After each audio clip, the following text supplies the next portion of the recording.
Mulai. One PTPN, One Culture, tumbuh, juara, bangun negeri. Perkenalkan, nama saya David Eston. Jabatan saya saat ini adalah Asisten Pemasaran Komoditi. Unit kerja saya saat ini adalah di PT Perkebunan Nusantara 1 Regional 2. Allah Subhanahu wa Ta'ala telah menciptakan manusia sebagai makhluk dengan sebaik-baik bentuk. Sebagai makhluk Allah Subhanahu wa Ta'ala yang paling sempurna, tentu ada hikmah di balik proses penciptaan manusia. Hal ini diabadikan dalam Al-Quran surat Al-Baqarah ayat 30 yang berbunyi,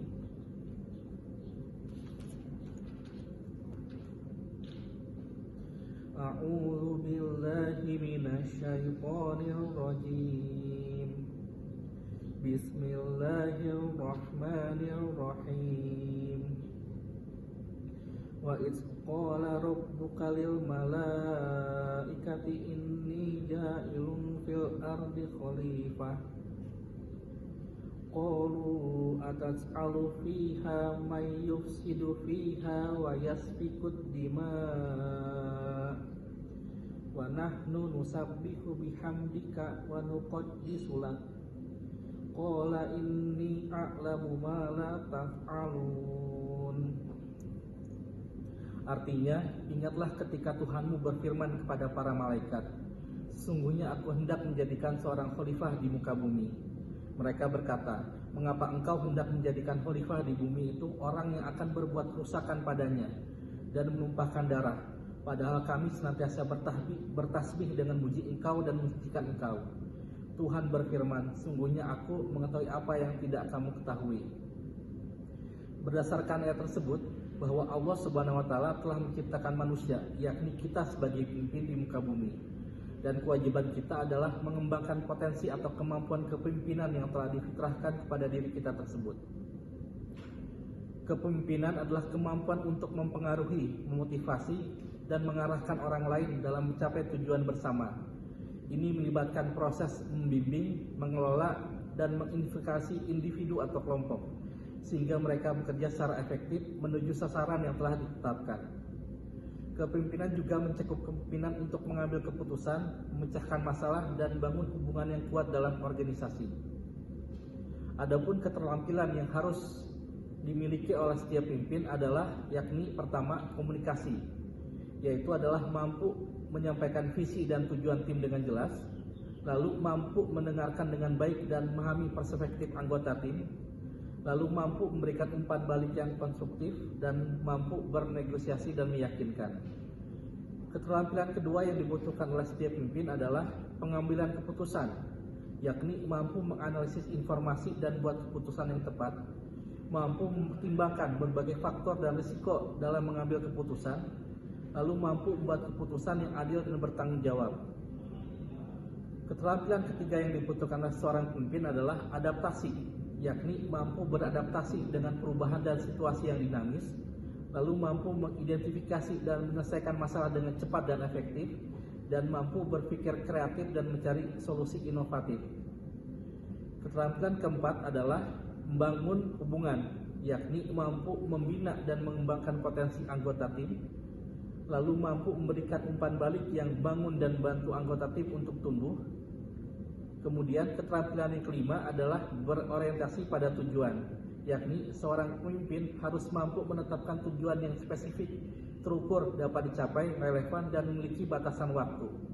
Dan keterampilan yang terakhir adalah perbaikan berkelanjutan, yakni seorang pemimpin yang baik harus mampu mengidentifikasi area yang perlu ditingkatkan, merencanakan tindakan perbaikan, melaksanakan perubahan, dan mengevaluasi hasilnya, serta terus-menerus.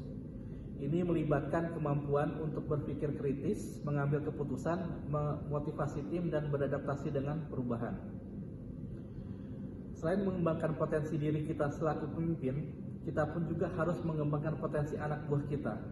Adapun metode pendekatan dalam pengembangan anak buah, yang pertama adalah training, yakni bertujuan untuk meningkatkan kemampuan dan keterampilan sehingga seseorang mampu melakukannya. Yang kedua adalah konseling, yakni pendekatan untuk meningkatkan perkembangan mental, kejiwaan dari kehidupan seseorang, berkaitan dengan menyempurnakan apa yang dirasakan di masa lalu untuk menimbulkan kesadaran dan mulai kehidupan dan langkah yang baru.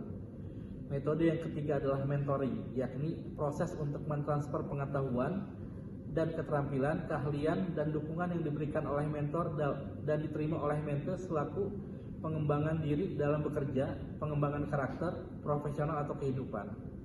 Mentoring merupakan pendampingan dari seorang yang ahli di bidangnya dengan cara mengajarkan, memberi contoh, berbagi, membimbing, dan memberikan umpan balik. Metode terakhir adalah coaching, yakni pendekatan yang mampu coach menggali pikirannya dan buat proses belajar dari diri mereka sendiri melalui kemitraan untuk maksimalkan potensi pribadi dan profesional yang dimilikinya dengan proses menstimulasi dan mengeksplorasi pemikiran dan proses kreatif. Berfokus pada masa kini dan masa depan dan tujuan yang akan dicapai oleh coach. Sesi dialog dua arah tanpa mengarahkan, fokusnya pada pengembangan dan pencapaian serta bertanggung jawab pada hasil. Pemilihan metode pendekatan pengembangan anak buah yang tepat, maka nantinya akan menciptakan anak buah kita menjadi followship bagi kita selaku pemimpin. Followship sendiri adalah kapasitas atau kemampuan seorang untuk menerima dan mengikuti arahan atau kepemimpinan. Hal ini dapat mencakup kapasitas kognitif, yakni kemampuan memahami arahan dan menerjemahkannya dalam aksi konkret, serta kerelaan untuk menjadi pendukung bagi ketetapan yang ditentukan pemimpin. Followship juga mencerminkan tingkat kemauan seseorang untuk bekerjasama dengan orang lain atau tim. Ini mencerminkan kemampuan seseorang untuk berempati, inisiatif untuk mengambil peran dalam tim. Keinginan untuk membangun keselarasan dan sinergi. Kualitas followship seseorang ditujukan dari besarnya komitmen dirinya untuk memberikan kontribusi kepada tim. Kualitas kepemimpinan dan kualitas followship sebenarnya sama-sama penting dalam menentukan kesuksesan tim. Kesuksesan tim memang ditentukan oleh kepemimpinan, namun kualitas pemimpin hanya akan dapat terwujud dengan optimal pada kondisi yang mendukung. Kondisi tersebut adalah para pengikut yang menerima dan mendukung kepemimpinan dengan sepenuh hati.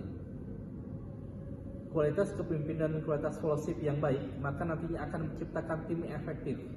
Adapun ciri dari tim yang efektif adalah pertama, adanya kesatuan tujuan, yang kedua adalah pembagian tugas yang baik, yang ketiga adalah sinergi antar anggota tim, dan yang keempat adalah koordinasi dan keselarasan.